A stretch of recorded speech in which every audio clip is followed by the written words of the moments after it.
On 27 March, Union Home Minister Amit Shah said that the centre is planning to revoke the controversial AFSPA Act and reduce troops from Jammu and Kashmir.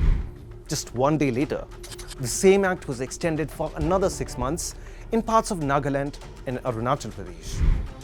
Today, News9 Plus decodes what is AFSPA. AFSPA, or the Armed Forces Special Powers Act, is older than independent India. Promulgated in 1942 by the British colonial government, the ordinance was used to suppress the Quit India movement. In 1947, one of the ordinances was invoked in Assam to deal with partition-induced internal security challenges.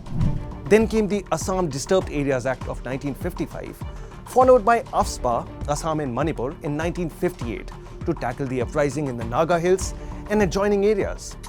In 1990, a similar act specific to Jammu and Kashmir was enacted.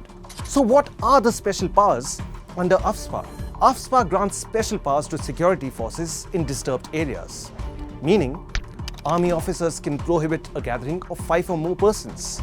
They can use force or open fire after giving due warning if they feel a person is violating the law. If reasonable suspicion exists, the army can also arrest a person without a warrant, enter or search a premises without a warrant, and ban the possession of firearms.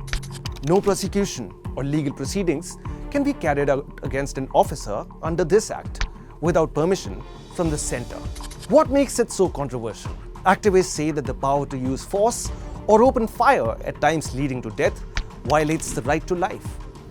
The power to arrest anyone without a warrant violates the right to liberty and security. And the impunity granted to the army violates the right to remedy. But experts argue that it has its rationale.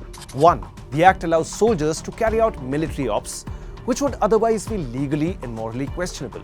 2. Except in war or when guarding the international border, the army has no legal powers to use force or firearms against anyone. And 3.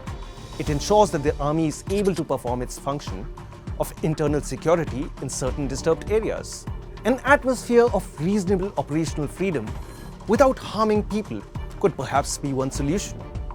But perceptions are deeply divided, and it is best to place facts for better understanding rather than just expressing opinions.